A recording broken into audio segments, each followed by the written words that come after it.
মানুষের হক মেরে দিলে কি হবে তার? এই যে আমরা আমাদের সমাজে বাস করি, আমাদের ডানে বামে সামনে পিছনে কত দরিদ্র মানুষ আছে, আত্মীয় স্বজন আছে। এই যে ধরেন আপনি যদি ভালো খাবার খান, আপনার বাড়ি দোতলা বিল্ডিং, আপনি দোতলা বিল্ডিং এ একতলা বিল্ডিং এ বসে ভালো খাবার আপনি খাচ্ছেন, সুন্দর খাবার আপনি খাচ্ছেন, কিন্তু আপনার প্রতিবেশী ভালো খাবারটা পেল না, সামান্য এই আপনার কি বলে খেজুর দিয়ে ইফতার করলো। এবছর রমজানে ওই কোন মন্ত্রী যেন বলছিল খেজুর বাদ দিয়ে বড়ই দিয়ে ইফতার চালায় দেন। কত বড় শয়তান হলে আমাদের ইফতারে নিয়েও যারা ঠাট্টা করে, আল্লাহ এ জমিন থেকে শয়তান বিদায় করে দিছে। কথা কোন ঠিক কিনা? মানুষের এটা অধিকার। ইফতার তো খেজুর দিয়ে করাটা আল্লাহ রাসূলের সুন্নাহ, আল্লাহ নবী সে বলতে পারতো যে আমি অপারগ, আল্লাহর রাস্তে সম্মানিত রোজাদাররা আমাকে মাফ করে দিন, আমি চেষ্টা করছি, আমি মধ্যপ্রাচ্য থেকে খেজুর আনতে পারি না, এটা আপনাদের হক ছিল, আমি নিরুপায় হয়ে গেছি, আমি পারি নাই, আপনারা আমি ক্ষমা চাই। খেজুর না খেয়ে বড়ই দিয়ে চালাই পুরো শয়তান কোথাকে। হ্যাঁ, আজকে বড়ই আল্লাহ ওর পিঠের উপর দিয়ে দিয়েছি। যা শোনেন, হক কথা তিতা লাগে। দল বড় না, দলের চাইতে দেশ বড়, ইমান বড়। কি কথা কর না কেন? আমার দলে শুধু ভালো এই মন্তব্য হবে না, আমরা ব্যক্তি নির্বাচন করতে চাই। আমার সমাজে, আমার এলাকাতে আমার জন্য যে কাজ করবে আমি তার জন্য কাজ করব।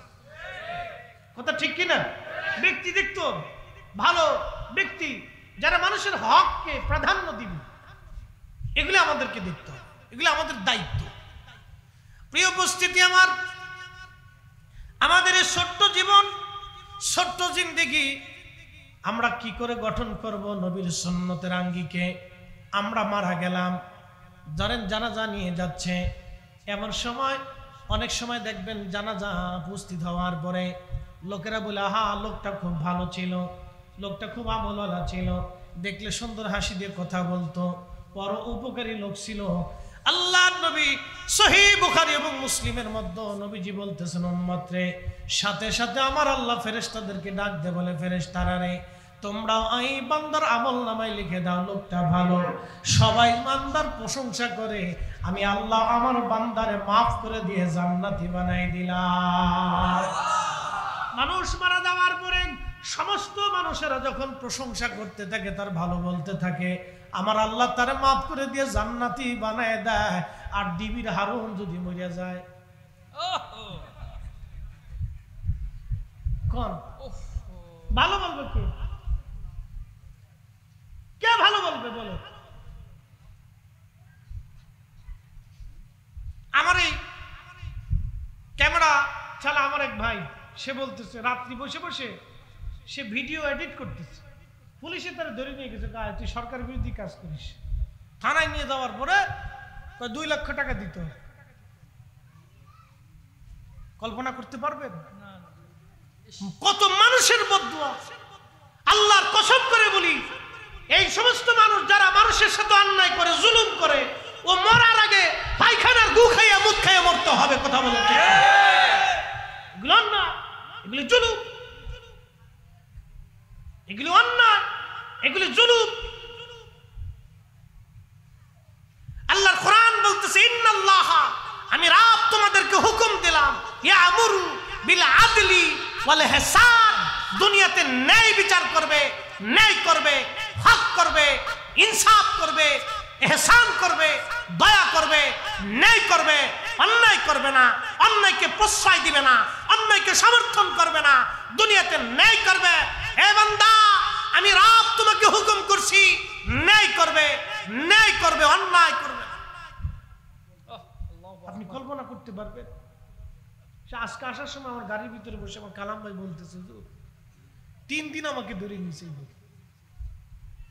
ভিডিও এডিট করতেছে, তার দোকানে বসে বসে ধরে নিয়ে গেছে, তুই সরকার বিরোধী কাজ করতেছিস, তোর ভাষায় দিই।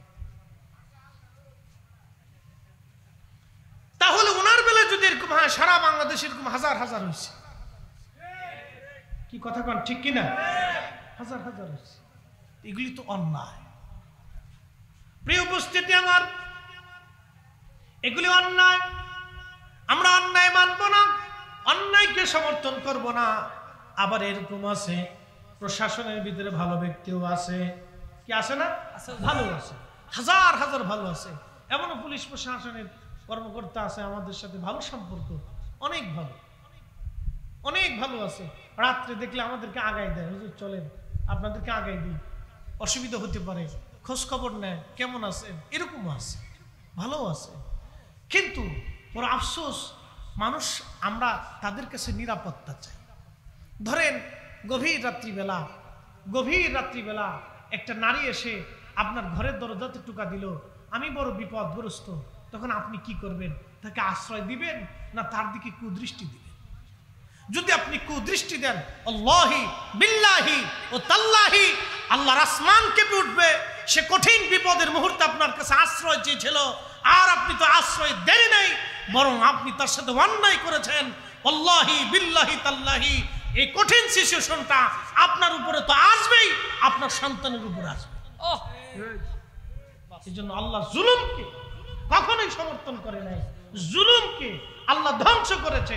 জুলুমকে ধ্বংস করার জন্য আল্লাহর নবী পৃথিবীতে এসেছেন।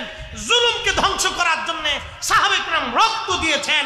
জুলুমকে ধ্বংস করার জন্য শাহজালাল ইয়ামানি মুজাররিদি তলোয়ার হাতে এসে এই জমিনে দ্বীন কায়েম করে জুলুমকে বিদায় করেছে। কথা বলেন ঠিক না?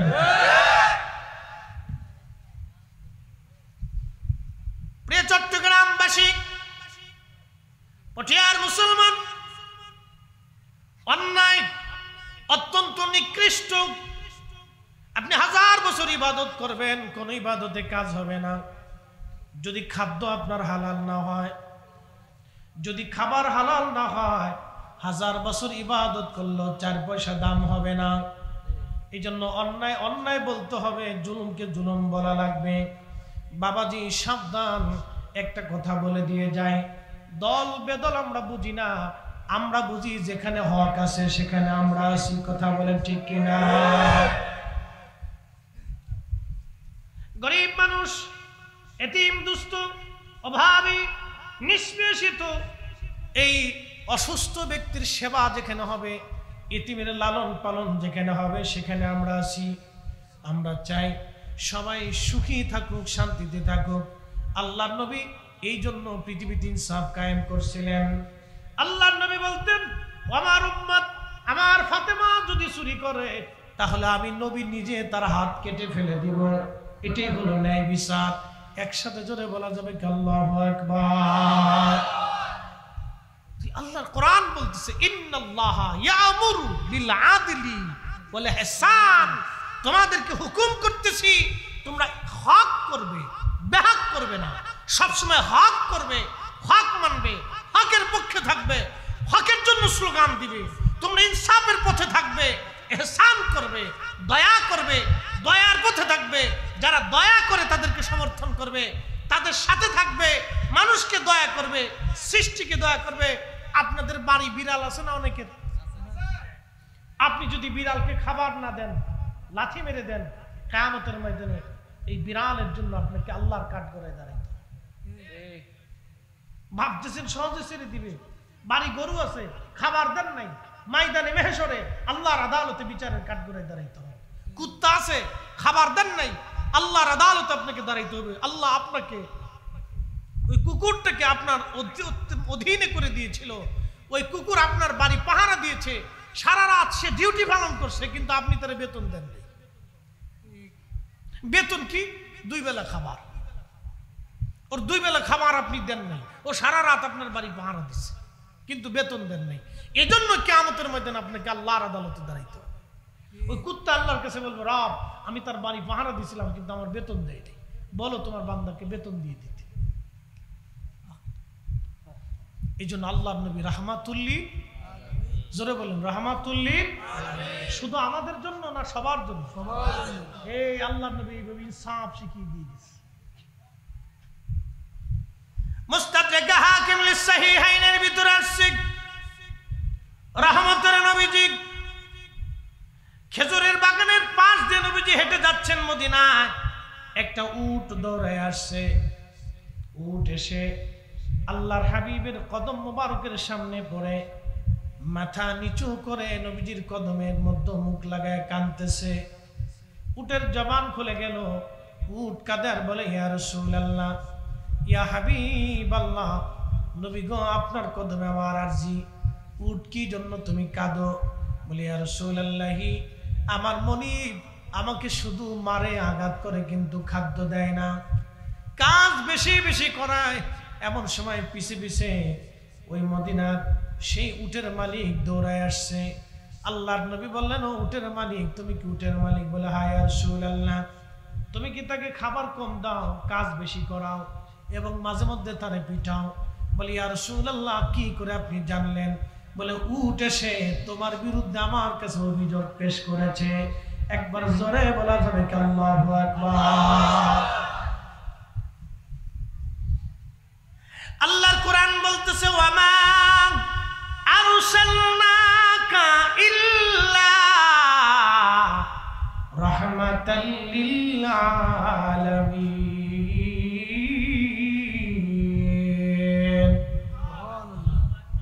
হুজুর, আপনাকে পাঠাইছি ইল্লা হরফে ইসতিসনা, গুরুত্ব প্রদান করার জন্য।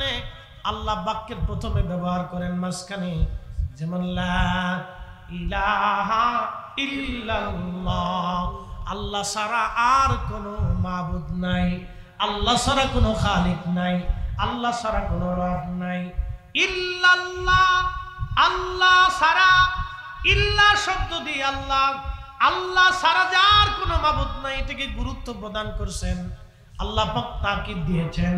ঠিক ওই রকম আল্লাহ বলেন, হাবিব, আপনাকে তামাম সৃষ্টির জন্য পাঠিয়েছি, ইল্লা শুধু এই জন্যে যে রাহমাতুল লিল আলামিন, আপনি তামাম কুল কায়নাতের রাহমাত। একবার জোরে বলা যাবে কি ইয়া রাসূলুল্লাহ? কোরআন যদি বুঝেন তাহলে নবী চিনতে পারবেন নবী কি জিনিস।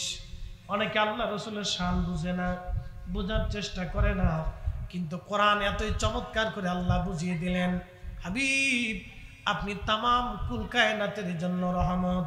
আল্লামা মুল্লা আলী কারি মাক্কি আল মাওরিদুর রাবি ফি মাউলিদিন নবী সাল্লাল্লাহু আলাইহি ওয়াসাল্লাম, এই কিতাবের মধ্যে তিনি লেখেন, আল্লাহর সৃষ্টির মধ্যে 18,000 আলম আছে। একটা দুইটা আলম না, 18,000 আলম। আলম তো বুঝতেছেন আপনারা, বুঝাই। দুনিয়া একটা আলম, কবর একটা আলম, মায়ের পেটের ভিতরে একটা আলম, রুহের জগৎ একটা আলম, হাসরের মাঠ একটা আলম, জান্নাত একটা আলম। এরকম যতগুলি জগৎ আছে সব জগৎকে আলম বলা হয়। আল্লাহর কোরআন বলতেছে, রব্বিল আলহামদুলিল্লাহি ওয়া রাব্বিল আলামিন, সমস্ত প্রশংসা সেই রবের জন্য যিনি সমস্ত জগৎ সমূহের রব। আর আল্লাহ ডাক দিলেন, হাবিব আপনাকেও আমি বাদ দিলাম না, আপনি তামাম জগৎ সমূহের রহমত। রেহেমের জগতেও রহমত, রুহের জগতেও রহমত, কবরের জগতে রহমত, দুনিয়ার জগতে রহমত, আখিরাতের জগতে রহমত, জান্নাতের জগতে নবী রহমত। চিৎকার মেরে বলবেন আল্লাহু আকবার। তিনি নবী, নবী, নবী, আমাদের নবী। আমরা এত বড় দামি নবীর উম্মত, আমরা নবী চিনতে পারলাম না, হায় আফসোস।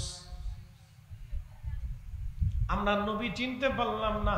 ওই উট কাঁদে আর বলি, ইয়া রাসূলুল্লাহ, মালিক আমারে মারে, খাবার কম দেয়, কাজ বেশি করায়। আল্লাহর নবী ধমক দিলেন, এই উটের মালিক, তুমি উটকে কাজ বেশি করো, খাদ্য কম দাও, মাঝে মধ্যে পিটাও। বলি, ইয়া রাসূলুল্লাহ, আমার ভুল হয়ে গেছে, আমি মাফ করে দিলাম। বলে, উটটা আমার কাছে বিক্রি করে দাও। উটের মালিক বলি, ইয়া রাসূলুল্লাহ, বিক্রি করব না, এই উটটা আপনাকে আমি হাদিয়া দিয়ে দিলাম। একবার জোরে বলা যাবে কি আল্লাহু আকবার? ওরে রাহমাতুল লিল আলামিন, আপনি উম্মতের জাবিন, গুনাহগারের অতি আপনজন। আল্লাহর নবী, নূরের নবী, আপনি নবী আমার জীবনের জীবন। সালাতুন ইয়া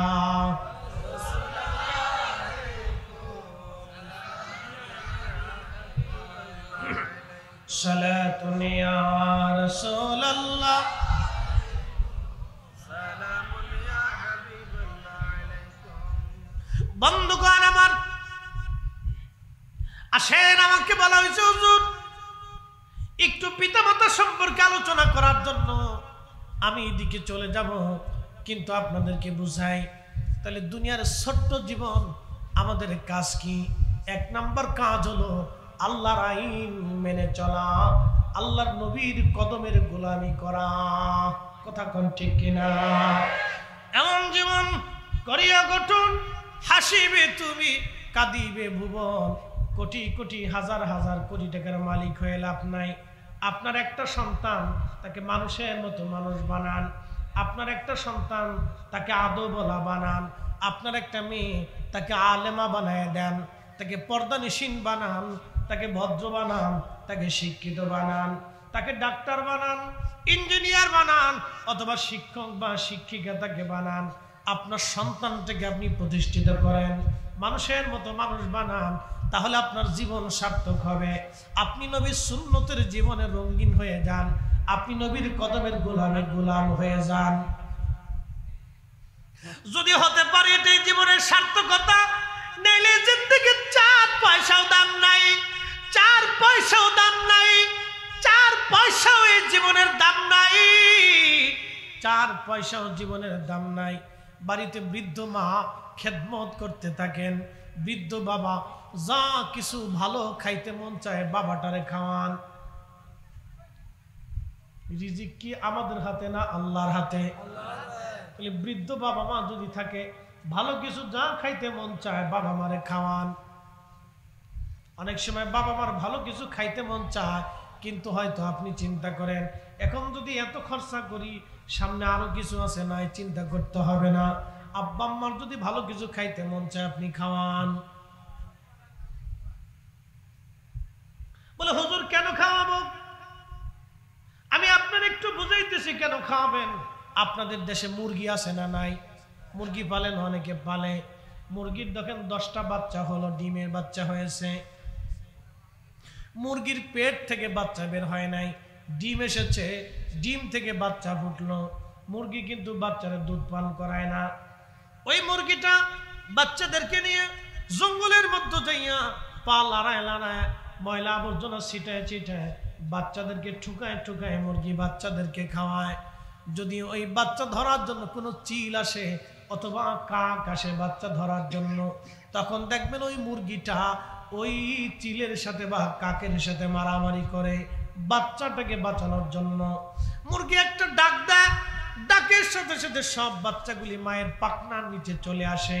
মুরগিটা তার পাখনাটা দিয়ে বাচ্চাদেরকে ঢেকে ধরে দাঁড়ায়। জীবন অপেক্ষা করে একটা মুরগি তার বাচ্চাদেরকে বাঁচায়, এটার নাম হলো মা। যেই মা আপনাকে ওইভাবে আগলে ধরে আপনাকে সারা জীবন বাঁচানোর চেষ্টা করলো, ওই মা ভালো খাইতে মন চায়, আপনি খাওয়াইলেন না, আপনি না খাওয়াইয়া টাকা জমা করে রাখলেন। আপনার মতো ব্যর্থ সন্তান আল্লাহর আসমানের নিচে আর কেউ হতে পারে না। কথা বলেন ঠিক কিনা? শুনে বুঝে যাবেন ওয়াজ কেন। আবার বলছি 100 বছর আগে যারা ছিল আজকে কেউ নেই। 100 বছর পরে আমরা আর কেউ থাকবো না। জমিন থাকবে, মাহফিল থাকবে, ওয়াজ থাকবে, কোরআন থাকবে, নামাজ হবে, আযান হবে, কিন্তু আমরা কেউ নাই। তাহলে মাঝখানে ছোট্ট জীবনে আমাদের কাজ কি? আহসানু আমালা, ভালো কাজ, ভালো কাজ, ভালো কাজ, খুঁটে খুঁটে দেখে দেখে দেখে দেখে নবীর রঙে রঙিন হয়ে ভালো কাজগুলি করেন, ভালো কাজগুলি করেন, অমর হয়ে থাকবেন। ভালো কাজ করেন, অমর হয়ে থাকবেন। আমাদের কাজই হচ্ছে ভালো কাজ করা। প্রিয় উপস্থিতি আমার, খুবই মনোযোগের সাথে কথাগুলি শুনবেন।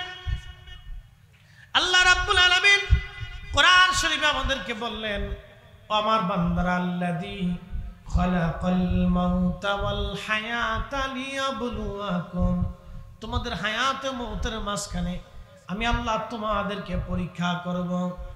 পরীক্ষা চলতেছে আমাদের জীবনে। কি পরীক্ষা চলতেছে? আইয়াকুম আহসানু আমালা, কে ভালো আমল করো আমি আল্লাহ সেটা দেখব, কে ভালো আমল করো আমি আল্লাহ সেটা দেখব, কে ভালো আমল করো আমি আল্লাহ সেটা দেখব। ভালো আমল। আপনাদেরকে একটা প্রশ্ন করি, জবাব দিলে। কেউ যদি শুয়োরের গোশত খেয়ে নামাজে দাঁড়ায়, নামাজ হবে? একসাথে বলে না, না হয় না, আরো জোরে বলে। যদি কাবা শরীফে দাঁড়ায়, মাকাম ইব্রাহিমে দাঁড়ায়, মসজিদে নববীর ভিতরে যাও দাঁড়ায়, নামাজ হবে? কারণ কি? ভিতরে নামা, ভিতরে নামা। দরবেশের টাকা চুরি করলো 36,000 কোটি। প্রত্যেক রমজানে 7 দিন দিয়ে ইতিকাফ করতো মক্কা। লাভ কি? হবে না। 7 দিনে প্রত্যেক মক্কাতে রমজানে 7 দিন মক্কা ইতিকাফ করে আসছে। 10 দিন হেরেমে ইতিকাফ করতো, মসজিদে নববীতে ইতিকাফে বসতো। বলেন কি ফায়দা আছে? মেহেশরের কঠিন মাঠে 18 কোটি মানুষের মামলার আসামি সে। দুনিয়া তো আসামি আছে, দুনিয়াতে বিচার যদি নাও হয়, ধরেন হইল না, বিচার পাইলাম না, কিন্তু হাসরের মাঠে বিচার করনেওয়ালা মালিকের আদালতে 18 কোটি মানুষ, হিন্দু মুসলমান বৌদ্ধ খ্রিস্টানে একসাথে মামলা করবে। আল্লাহ তার কাছে পাওনা পাইতাম। গরিব বলবে রব আমার সেই এই মাসের চাউলের টাকা নিয়ে গেছে, ওই অন্ধ বলবে রব আমার ভাতার টাকা নিয়ে গেছে, ওই গরিব অসুস্থ লোক বলবে রব আমার অসুস্থতার চিকিৎসার বরাদ্দ আসছিল সে নিয়ে চলে গেছে, ওই সরকারি ওষুধ আসছিল তারা চুরি করে বেঁচে করে আমার এই ওষুধটা খেতে দেয়নি। আল্লাহ আমার ওই কষ্টের ভিতরে আমি যন্ত্রণা ভোগ করে কত রাত অসুস্থতে ভুগছি। আল্লাহ আমার বান্দা আমার এই পাওনাটা তুমি রব আজকে বিচার দিলাম, আমরা বুঝাই দিতে পারো। বলেন কোটি বছর ইবাদত করলে কি লাভ হবে? কোনো লাভ নাই। এই জন্য যে জীবনটা করলে আখিরাতের নাজাত হবে সেই জীবনটাই করা দরকার। কিন্তু বড় দুর্ভাগ্য কি আমাদের জানেন, এরা জীবনে ওয়াজ দেয়ও না, ওয়াজ শুনেও না, ওয়াজে তারা বসেও না। ওয়াজ যারা দেয় তারা হলো মধ্যবিত্ত নিম্নবিত্ত, তারা শুনে তারা মধ্যবিত্ত নিম্নবিত্ত। আরো কিছু লোক যেমন চেয়ারম্যান সাহেবের মতো কিছু মানুষ যারা সহজ সরল ও বুঝে সুঝে না, এই আমার মতো বলো, তারাই মাহফিলে এসে বসে। কি কথা কন না কে? ভালো মানুষ এদেশে বলদ হইছে। আপনি চুরি করবেন না, ডাকাতি করবেন না, শেষরামি করবেন না, কোনো কিছুতে নাই। দেখবেন লোক সাদা সিধে মতো চলেন, নামাজ কালাম পড়েন, কারো ধমক টমক দেন না, গালি গালাজ পারেন না, মানসিক লোক আসলে বলো বলো কি কর কে বলো। আর সিটারি বাট্টারি করবেন কেন? খুব চালাক রে, ও বিরাট চালাক, ও বিরাট চালাক। বুঝতে পারছেন? দোষ আমাদেরও আছে, আমরা ভালোকে ভালো বলতে পারতেছি না। এই অ্যাটিটিউড মাইন্ডেড আমাদের নষ্ট হয়ে গেছে বাবা। এই জন্য আমাদেরকে ভালোকে ভালো বলতে হবে। আপনি আমেরিকাতে যান তো, অর্ধ উলঙ্গ মেয়ে হাফ প্যান্ট পরে রাস্তায় হাঁটতেছে, আপনি তাকে দিয়ে চুরি করাইতে পারবেন না। আমেরিকাতে যান তো, ইউনিভার্সিটির মেয়ে হাফ প্যান্ট পরে ইউনিভার্সিটিতে ক্লাস করতে আসছে, জিন্সের প্যান্ট পরে আসছে মেয়ে, ইসরায়েলের বিরুদ্ধে ফিলিস্তিনের পক্ষে তারা মিছিল দিতেছে। দেখেন কারণ কি? মানবতার জন্য। ওরা এই মানুষ মেরে ফেলতেছে, এটা অন্যায়। ওদের মতো অর্ধ উলঙ্গ মানুষ ওরা বলতেছে এটা অন্যায়, এটা অন্যায়। যেটা আমাদের প্রত্যেকটা মুসলমানের করা উচিত ছিল সেটা আজকে আমেরিকার খ্রিস্টানরা করলো। যেটা আমাদের সৌদি আরবের বাদশার করার কথা ছিল সেটা আজকে ব্রাজিল করতেছে। সেটা ব্রাজিলের প্রেসিডেন্ট করলো, সেটা কিউবার প্রেসিডেন্ট, ইকুয়েডরের প্রেসিডেন্ট ইসরায়েলের সাথে সম্পর্ক ছিন্ন করলো। যেটা করার কথা ছিল আরব আমিরাতের, সেটা করতেছে আজকে খ্রিস্টানেরা। কাফেরের দেশের মানুষ আজকে ইসরায়েলের সাথে সম্পর্ক ছিন্ন করলো, অথচ আমরা মুসলমান তার সাথে সম্পর্ক ছিন্ন করতে পারি না। এই কথা কোন ঠিক না? আমি হজে যায় দেখি কোকা কোলা সৌদি আরবের মানুষ অধার সে মানে ঢকর ঢকর গিলি গিলি খাচ্ছে। আমার সামনে এনে দিচ্ছে, আমি কি আমাকে কোকা কোলা দিলেন না বিষ দিলেন? আমি মরে যাবো না খেয়ে, তো এটা খাবো না। সৌদি আরবের মানুষ এটা ঢক ঢক করে দিলে খায়, ও খাইতে পারে, কিন্তু আমি বাঙালি বেহুশ না, আমি মুসলমান, জন্ম নিয়েছি চোখের সামনে ফিলিস্তিনের নিরীহ মানুষ, কত হাজার হাজার হাজার হাজার সন্তান আজকে এতিম হয়ে গেছে, পরিবার সহ নিশ্চিহ্ন হয়ে গেছে, চোখ নাই, হাত নাই, পা নাই। এই দৃশ্য দেখার পরেও আমি কোকা কোলা খাবো? আমাকে গুলি করো তো কোকা কোলা খাওয়া যাবে না, আমি বিষ খাবো তো কোকা কোলা খেতে পারবো না। কথা বলেন ঠিক না? হতেই পারে, খাচ্ছি। বুঝতে পারছেন আমরা অনেক সমস্যার ভিতরে আছি। উপায় কি?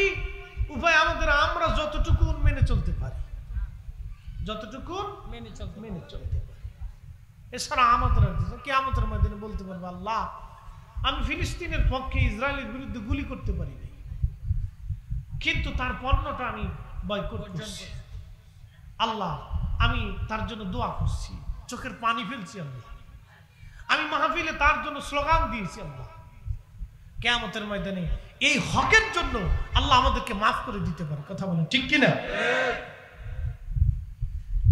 প্রিয় উপস্থিতি আমার,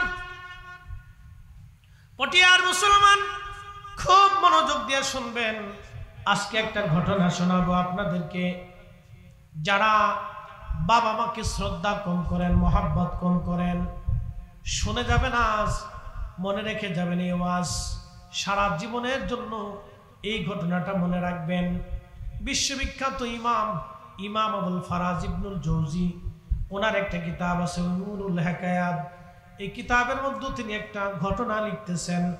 বিশ্ববিখ্যাত আল্লাহর একজন ওলি ছিলেন, তার নাম হযরত মালিক ইবনে দিনার আল ইরাকি আল বসরি রাহমাতুল্লাহি আলাইহি। হযরত মালিক ইবনে দিনার তিনি প্রত্যেক বছরে মক্কায় হজ করার জন্য ইরাকের বসরা থেকে আসতেন। এক বছর তিনি হজে আসলেন, হজ শেষ করলেন। হজ শেষ করার পরে আল্লাহর দরবারে দোয়া করলেন, আল্লাহ আপনি দয়া করে আমাকে জানান কার হজ হলো কার হজ হলো না, আপনি দয়া করে আমাকে একটু জানান আল্লাহ। উনি দোয়া করলেন, কান্নাকাটি করলেন, আল্লাহ এত মানুষ হজে আসলো কিন্তু দোয়া কবুল হলো কি হলো না জানা নাই। মনে রাখবেন হজের প্রথম দিন শুরু হয় আরাফাতের মাঠ দিয়ে। প্রথমে আপনি মিনাতে যাবেন, ওখান থেকে আপনি আরাফায় রওনা দিবেন। আরাফার ময়দানে হাজী যখন রব্বুল আলামিনের দরবারে হাত তুলে কান্দে, আমার আল্লাহ সাথে সাথে হাজীর জীবনের গুনাহ আল্লাহ মাফ করে দেয়। না হয় না, আরজুনা বলেন সুবহানাল্লাহ। শুধু গুনাহ মাফ হয় না, আরাফাতের মাঠে দোয়া কবুলিয়তের জায়গা। এখানে হাজী যখন কান্না করে আল্লাহ দোয়া কবুল করে নেয়। এই জন্য আরাফাতের ময়দানে যখন হাজিরা দোয়া শুরু হয়, কান্নার রোল পড়ে যায়, হাজিরা চিৎকার মেরে মেরে কান্না করতে থাকে। জীবনের সব অপরাধ সামনে নিয়ে কান্না করে, আল্লাহ ভুল হয়ে গেছে। আরাফাতের মাঠে হাজী কান্না করে, বেশি পরিমাণে হাজির কান্নাটা আরাফাতের মাঠে হয়। আরাফাতের মাঠের দোয়া কখনো ফেরত আসে না। হযরত মালিক ইবনে দিনার দোয়া করলেন, রব লক্ষ লক্ষ হাজী তো হজ করলো, কিন্তু কার হজ কবুল হলো আজকে তো জানা নাই। আল্লাহ আপনি দয়া করে বলে দেন কার হজ কবুল হলো, কার হজ কবুল হলো না, আল্লাহ বলে দেন। আল্লাহ রাব্বুল আলামিন রাত্রিবেলা হযরত মালিক ইবনে দিনারকে স্বপ্ন দেখাইলেন, মালিক রে সবার হজ আমি আল্লাহ কবুল করেছি, সবার জীবনের গুনাহ আমি আল্লাহ মাফ করে দিয়েছি, কিন্তু একজন মানুষের দোয়া এবং একজন মানুষের হজ আমি আল্লাহ কবুল করি নাই, এবং একজন মানুষকে আমি আল্লাহ ক্ষমা করি নাই।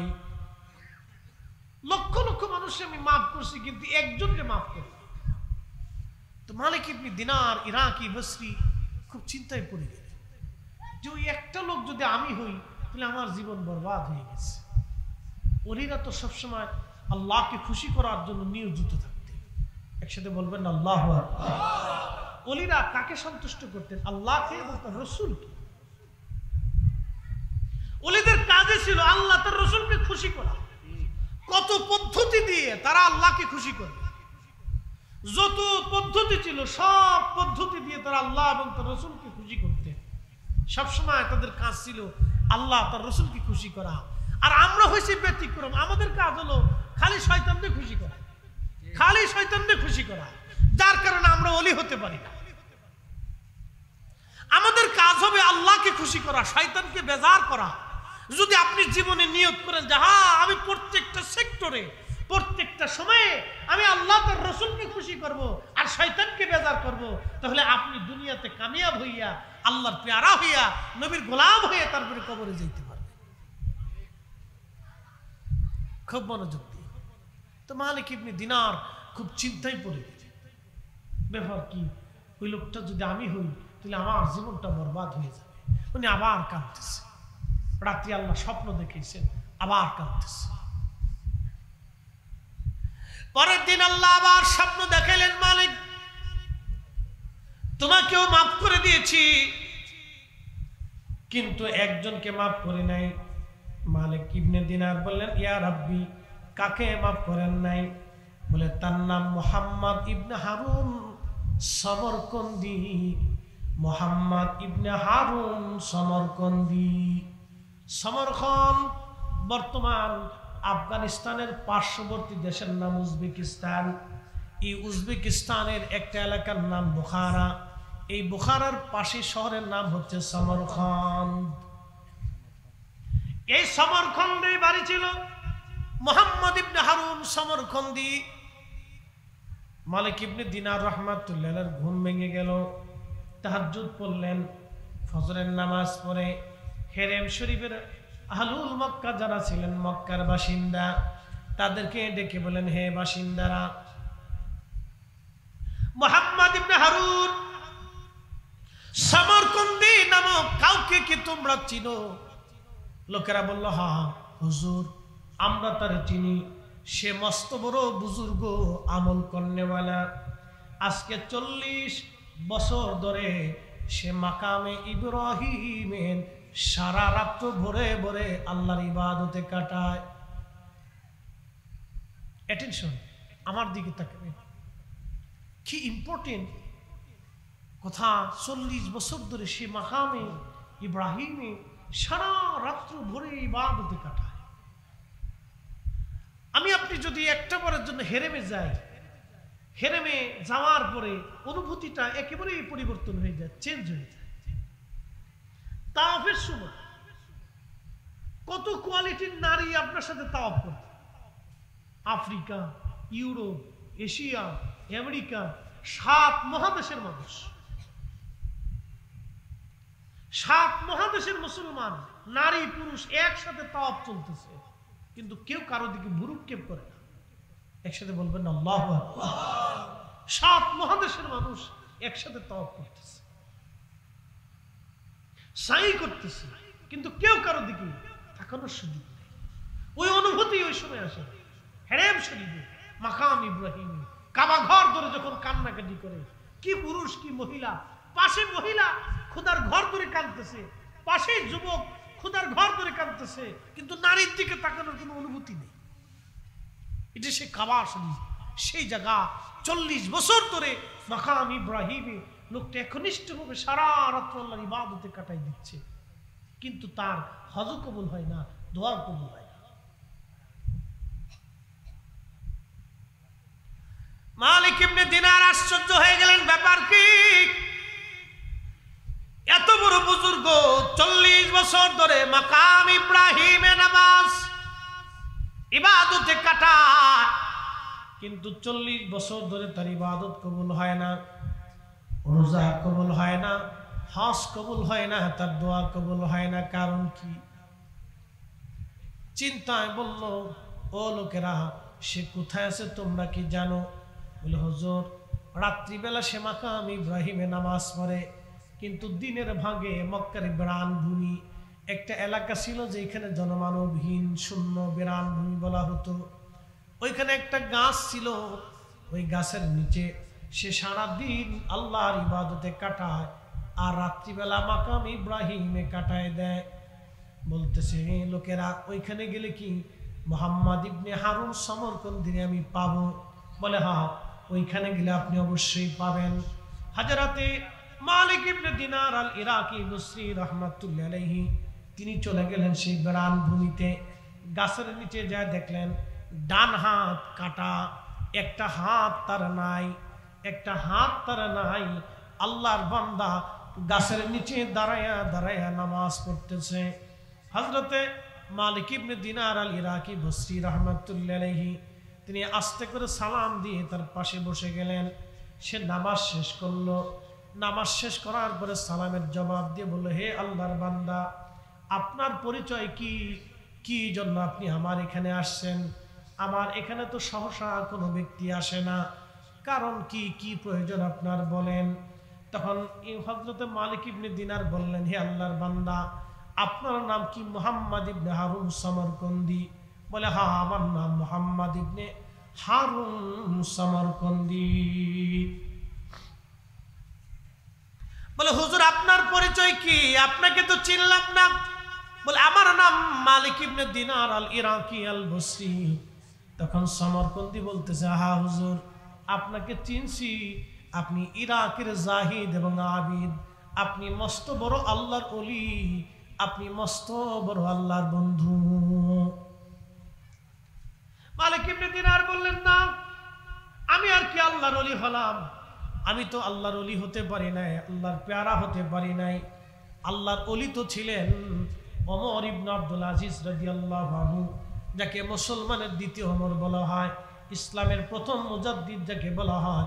তিনি বাদশাহী পাওয়ার পরেও বাদশাহী নেন নাই, বাদশাহী পাওয়ার পরেও তিনি বাদশাহী করেন নাই।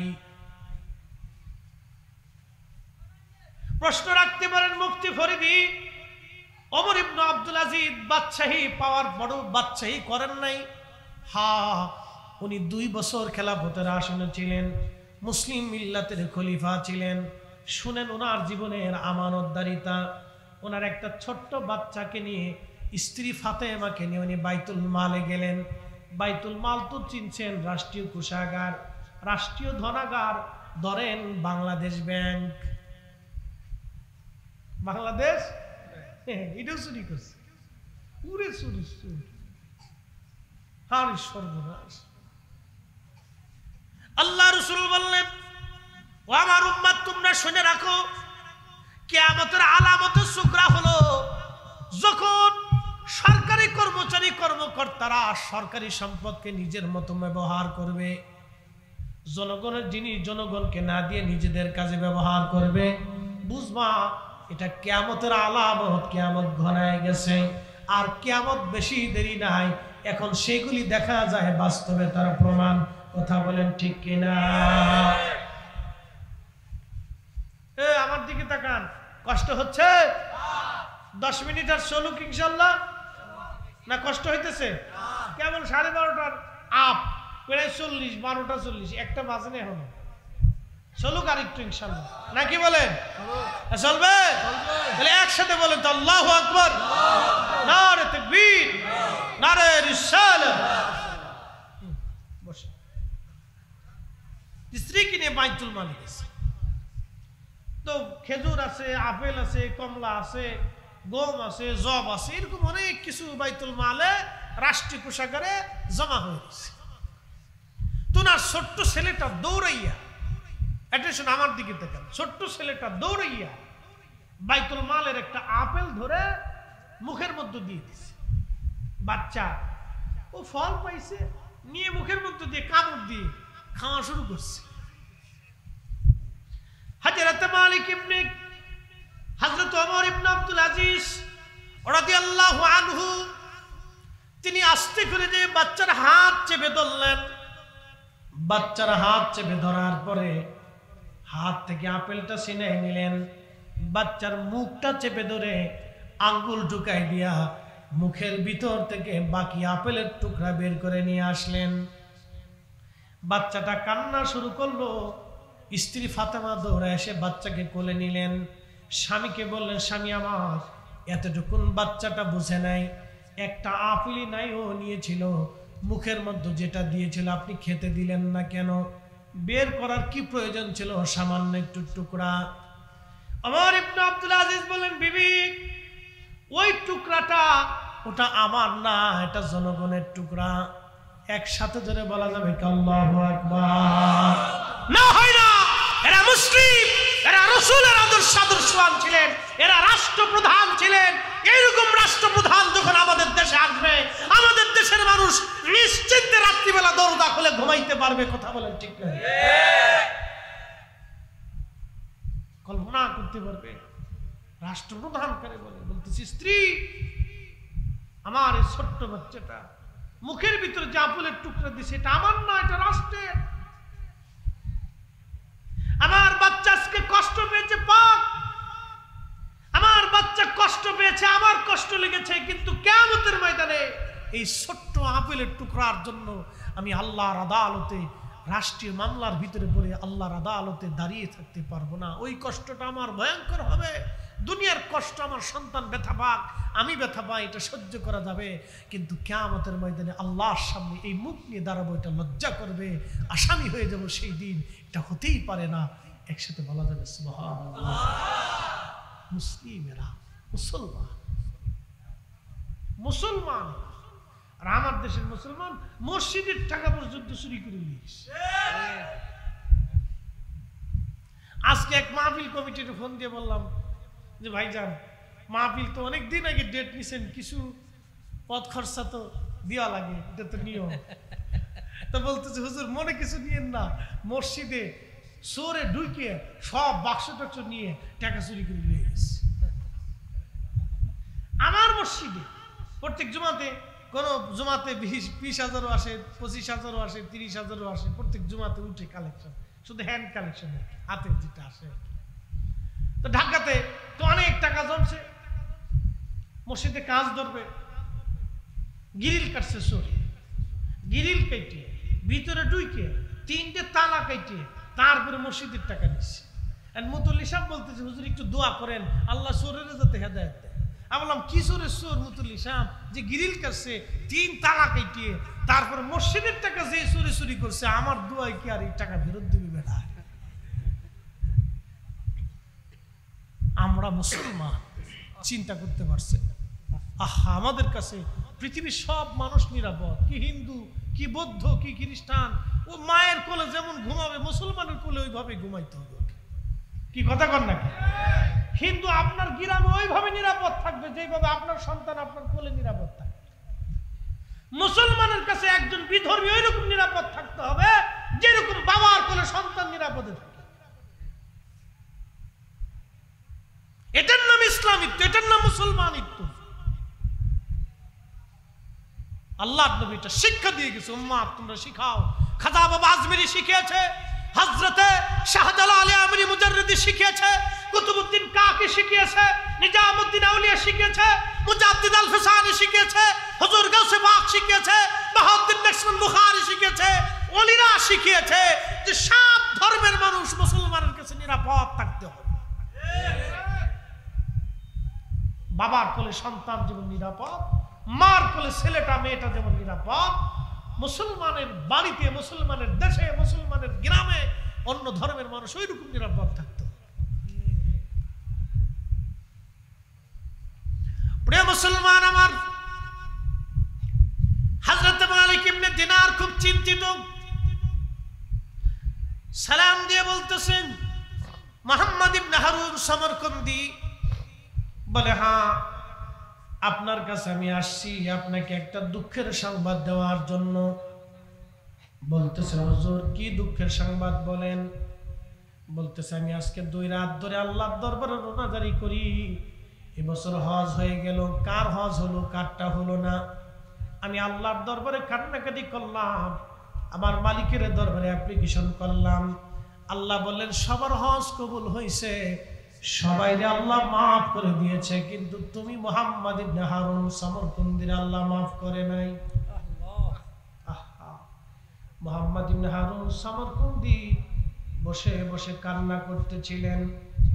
বলতেছে হুজুর শুধু আজকে না, আজকে 40টা বছর ধরে 40 জন আবদাল, 40 জন ওলি, প্রত্যেক হজ শেষ হয়ে যাওয়ার পরে এই দুঃখের সংবাদটা আমাকে দিয়ে যায়। আজকে 40 বছর আপনি আসলেন আমাকে দুঃখের সংবাদ দেওয়ার জন্য। 40 বছর ধরে আমি মাকাম ইব্রাহিমের সারা রাত নামাজ পড়ি, 40 বছর ধরে নিষিদ্ধ সময় ব্যতীত আমি রোজা রাখি, 40 বছর ধরে বিরান ভূমিতে আমি ইবাদত করি। 40 দিন পর পর আমি পেট ভরে খাবার খাই। সারা দিন রাতে এক বেলা কোন রকম সোলার বুট খেয়ে আমি কোন রকম দিন চালাই দিই। হুজুর 40 বছর আমার ক্ষমা হয় নাই, 40 বছর আমার হজ হয় নাই, 40 বছর ধরে আমি ইবাদত করি, কোন ইবাদত কবুল হয় নাই। ওগো আল্লাহর ওলি, 40 বছর ধরে আমাকে 40 জন আল্লাহর ওলি আবদাল এসে আমাকে দুঃখের সংবাদ দিয়ে গেল। 40 বছর ধরে 40 জনের মাথায় আপনি আসলেন, আমি কি করব এখন বলেন? তখন মালিক ইবনে দিনার ইরাকি বললেন, আল্লাহর বান্দা, তুমি জীবনে কি ভুল করছিলা দয়া করে আমাকে বলবানি? বলে, হ্যাঁ হুজুর, একটা ভুল আমার জীবন আমাকে এই পর্যন্ত আনছে। বলে, কি ভুল বলবানি? বলে, হুজুর, আমি সমরকন্দের অনেক বড় ধনী ব্যক্তি ছিলাম, অনেক সম্পদের মালিক ছিলাম, 12 জন দাসী বাদী ছিল আমার স্ত্রী ছিল, আমার সংসার ছিল হুজুর, কিন্তু আমি নেশাগ্রস্ত ছিলাম, নেশায় আসক্ত ছিলাম। প্রতিনিয়ত নেশা করে করে বাড়ি আসতাম। শাবানের শেষ রজনী, রমজান আসবে, শাবানের শেষ রাত, 30শে শাবান রাত্রিবেলা, ওই দিন আমি মদ পান করে বাড়ি আসছি। মা উনুনে চুলার পাশে বসে বসে মা রান্না করতেছিল।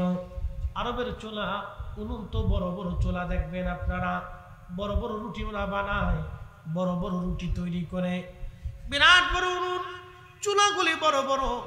সমরকন্দি ডাকবে, বলতে, আল্লাহর ওলি, আমার মা উনুনে চুলার পাশে বসে বসে রান্না করতেছিলেন, আম্মা রান্না করেন, আমি মদপায়ী হয়ে আসতেছিলাম বাড়িতে। ঘরের দরজার কাছে আসলাম, মা আমার নেশাগ্রস্ত দেখে আমার হাত চেপে ধরলেন। হাত চেপে ধরে মা বলতেছে, এরে মুহাম্মদ,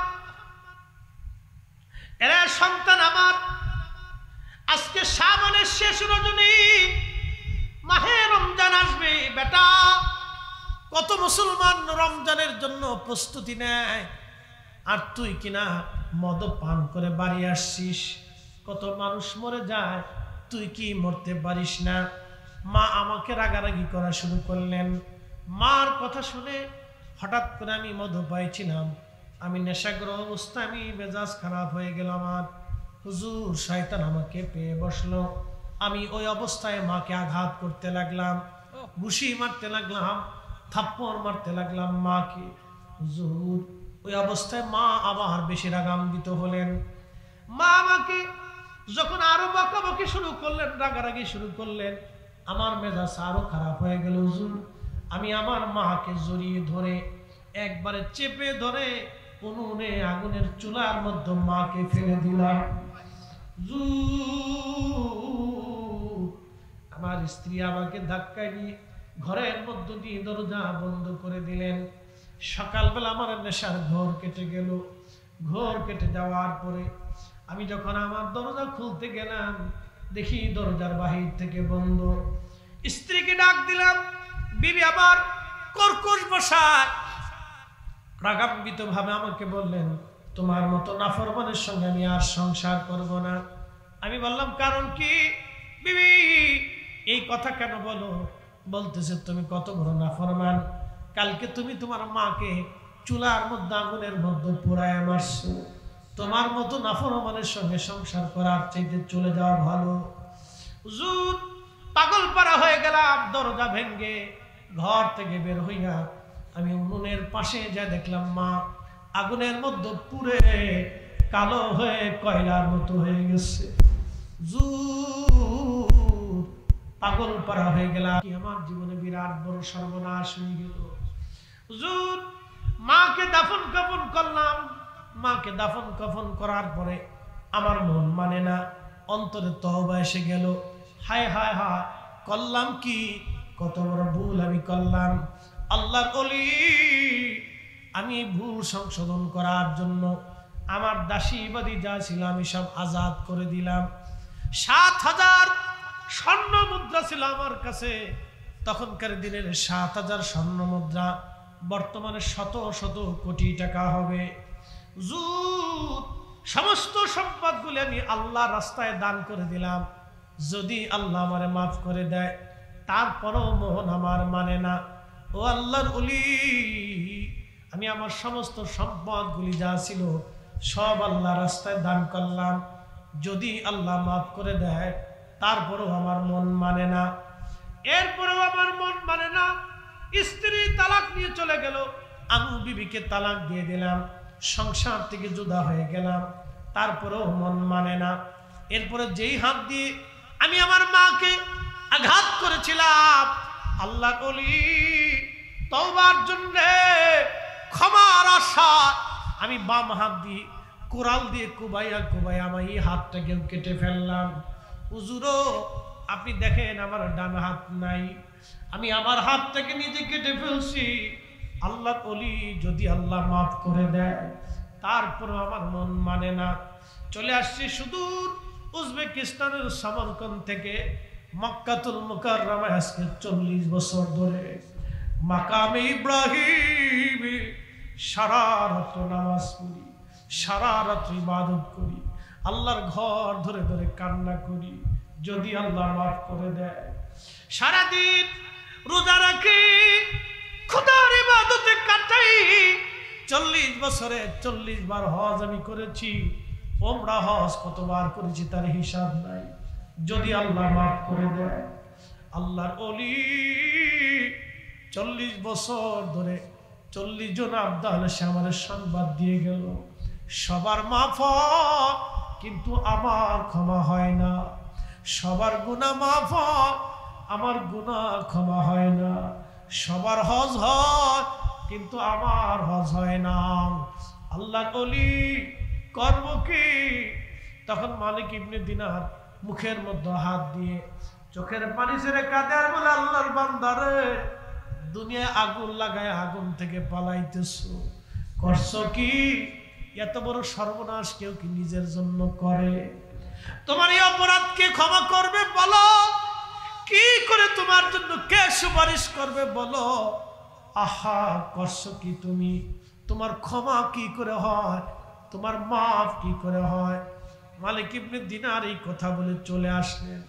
ঠিক তখনই সমরকন্দি আল্লাহর দরবারে হাত বাড়াইছে, কাকুতি মিনতির সাথে বলে, রব্বুল আলামিন, আল্লাহ, হে অসহায়ের সহায়, হে অনাশ্রয়ের আশ্রয় দানকারী, হে অপরাধীর ক্ষমা করনেওয়ালা আল্লাহ, আমি তোমার বান্দা 40 বছর ধরে আজকে কাঁদতেছি। আল্লাহ, আল্লাহ, আমার অপরাধের জন্য 40 বছর ধরে ক্ষমা চাই। মালিক, তোমার দরজা থেকে তুমি যদি শূন্য ফিরাও, এই সমরকন্দি কোন দরজায় যাবে? আল্লাহ, মাফ যদি না করো, তোমার বান্দা কোথায় যাবে গো আল্লাহ? তুমি ক্ষমা না করলে তোমার বান্দার যাওয়ার জায়গা নাই, আমার দ্বিতীয় জায়গা হাত তোলার জায়গা নাই, ক্ষমা পাওয়ার জায়গা নাই। আল্লাহ, আমি 40 বছর ধরে কাঁদি, আপনি দয়া করে আমারে মাফ করে দেন আল্লাহ। এইভাবে সে অন্যায় বিনয় করে কাঁদতেছিল। রাত্রিবেলা মালিক ইবনে দিনার ঘুমিয়ে আছেন, স্বপ্ন দেখতেছে, রাহমাতুল লিল আলামিন আমার পেয়ারা নবীজি মালিক ইবনে দিনারের সঙ্গে স্বপ্নে নবীজি দেখা দিয়েছে। ডাক দিয়ে বলতেছে, মালিক, আল্লাহর বান্দারে ক্ষমা হবে না, কে তোমাকে ক্ষমা থেকে মাহরুম করার অধিকার তোমাকে কে দিয়েছে? এই যে আমাদের দেশে যারা দোয়া মানে না, দোয়া করতে চায় না, দোয়া থেকে মুসলমানদেরকে যারা সরায়, এরা হলো আজাজিল। ওরা বুঝে না, ওরা নিজেরা ধ্বংস হচ্ছে, আরো 10 জন মুসলমানকে ওরা ধ্বংস করে দিতেছে। কথা বলেন ঠিক কিনা? ও বুঝে না, ও নিজে ধ্বংস হচ্ছে, ও আরো 10 জনকে ধ্বংস করে দিচ্ছে। আল্লাহর নবী এসে ধমক দিলেন, মালিক, তোমাকে কে অধিকার দিয়েছে খোদার ক্ষমা থেকে মুসলমানকে জুদা করা? তুমি কেন বলছো তার ক্ষমা হবে না? যাও, তুমি সমরকন্দিরে যায় বলো, আল্লাহ তার জীবনের গুনাহ মাফ করে দিয়েছে। আহা জোরে বলেন আল্লাহু আকবার। কত বছর পরে ক্ষমা হলো? 40 বছর পরে ক্ষমা হলো। আমার দেশের কত ছেলে মাকে আঘাত করে, মাকে গালি দেয়, বাবার ধমক দেয়, বাবারে গালি দেয়। আহা না না না, জীবনের বড় সর্বনাশ হয়ে যাবে। কোটি বছর যদি ইবাদত হয়, বাবা মা যদি বেজার থাকে রে, ওই ইবাদত 4 পয়সাও কাজে লাগবে না। সামারকন্দের মতো 40 বছর মাকামে ইব্রাহিমে নামাজ পড়ার মতো সুযোগ আমাদের আর নাই। সামারকন্দির মতো 40 বছরে হজ করার মতো সামর্থ্য এখন আর বর্তমানে নাই। যুবকরে, যদি তকদির ঘুরাইতে চাও, বাবা মার খেদমত তুমি করো। যুবকরে, যদি ভাগ্য ঘুরাইতে চাও, দুনিয়াতে 3টা জিনিস তুমি পেতে চাও। বলে হুজুর কি? 1 নম্বরে হায়াত, 2 নম্বরে ইজ্জত, 3 নম্বরে দৌলত। 1 নম্বরে হায়াত, 2 নম্বরে ইজ্জত, 3 নম্বরে দৌলত। ও যুবতী বোনেরা, ও যুবক ভাইয়েরা, ও বাবাজিরা, আজকে শুনে যাবেন। 3টা জিনিস যদি আপনি পেতে চান দুনিয়াতে, 1 নম্বর হায়াত, 2 নম্বর হায়াত মানে উত্তম হায়াত, সুস্থতার হায়াত, শান্তির হায়াত। অনেকের আছে কোটি কোটি টাকার মালিক, কিন্তু কোনো সুখ নাই। সুখ নাহি রে সুখ পরাণের পাখি, জেলখানাতে পড়ে এখন হাবুডুবু কান